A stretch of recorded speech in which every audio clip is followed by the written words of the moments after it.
Robert Frost's poem "The Road Not Taken" was first published in 1916. The poem is set in a rural natural environment which encourages the speaker toward introspection. The poem relies on a metaphor in which the journey through life is compared to a journey on a road. The speaker of the poem must choose one path instead of another. Though the paths look equally attractive, the speaker knows that his choice at this moment may have a significant influence on his future. He does make a decision, hoping that he may be able to visit this place again, yet realizing that such an opportunity is unlikely. He imagines himself in the future, telling the story of his life and claiming that his decision to take the road less traveled by, the road few other people have taken, has made all the difference. The poem is arranged into 4 stanzas of 5 lines each. Its rhyme scheme is AB, AAB, which means that the first line in each stanza rhymes with the third and fourth lines, while the second line rhymes with the fifth line. More lines are written in a loose or interrupted iambic meter. An iambic foot contains 2 syllables, an unstressed followed by a stressed one. Because most of the lines contain 9 syllables, the poem cannot be strictly iambic. The extra syllable will be unstressed and will occur near the caesura or pause within the line. Let's see the summary of the poem. The first line: 2 roads diverged in a yellow wood. In this line, Frost introduces the elements of his primary metaphor, the diverging roads. And sorry I could not travel both, and be one traveler long I stood. Here the speaker expresses his regret at his human limitations, that he must make a choice. However, the choice is not easy, since long I stood before coming to a decision.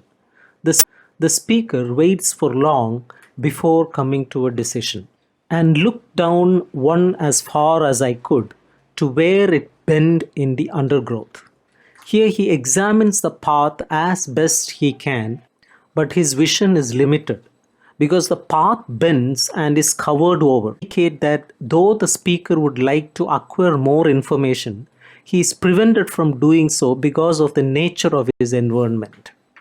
The second stanza: then took the other as just as fair, and having perhaps the better claim, because it was grassy and wanted to wear.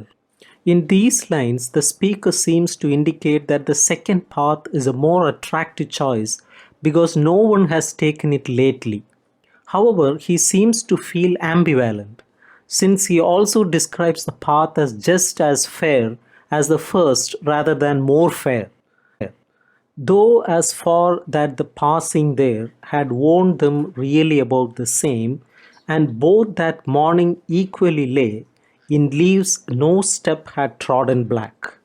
Though the poet breaks the stanza after line 10, the central idea continues into the third stanza. Natural link between these parts of the poem. The speaker states that the paths are really about the same. Neither path has been traveled lately, though he is searching for a clear logical reason to decide on one path over another. That reason is unavailable. Oh, I kept the first for another day, yet knowing how way leads on to way, I doubted if I should ever come back. The speaker makes his decision, trying to persuade himself that he will eventually satisfy his desire to travel both paths, but simultaneously admitting that such a hope is unrealistic. Notice the exclamation mark after line 13. Such a punctuation mark conveys excitement, but that excitement is quickly undercut by his admission in the following lines. I shall be telling this with a sigh.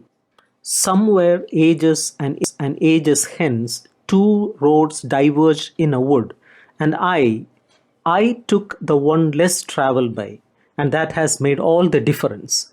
In this stanza, the tone clearly shifts. This is the only stanza which also begins with a new sentence, indicating a stronger break from the imagines himself in the future discussing his life. What he suggests here appears to contradict what he has said earlier. At the end of the poem, in the future, he will claim that the paths were different from each other and that he courageously did not choose the conventional route. Perhaps he will actually believe this in the future. Perhaps he only wishes that he could choose the one less traveled by. On the surface, the poem seems to be encouraging the reader to follow the road less traveled by in life. The not very subtle metaphor for living life as a loner and choosing independence for its own sake when all other considerations come up equal. There is some evidence that makes this interpretation reasonable. The central situation is that one has to choose one road or the other without compromise, an absolutist situation that resembles the way that moral dilemmas are often phrased.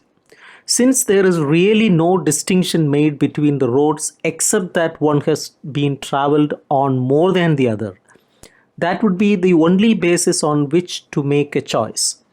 The tone of this poem is another indicator that an important decision is deliberate concentration. Since so much is being put into the choice and the less traveled road is the one chosen, it is reasonable for the reader to assume that this is what the message is supposed to be. The poem speaker, though, is not certain that individuality is the right path to make. The less traveled road is said to only perhaps have a better claim. Much is made about how slight the differences between the paths are, and the speaker expects that when he looks back on this choice with the benefit of increased knowledge, he will sigh. If this is a testament to individuality, it is a pretty flimsy one. The speaker does not celebrate individualism, but accepts it. The road that forks into two different directions always presents a choice to be made, in life as well as in poetry. The speaker of this poem is not pleased about having to make this choice, says that he would like to travel both roads.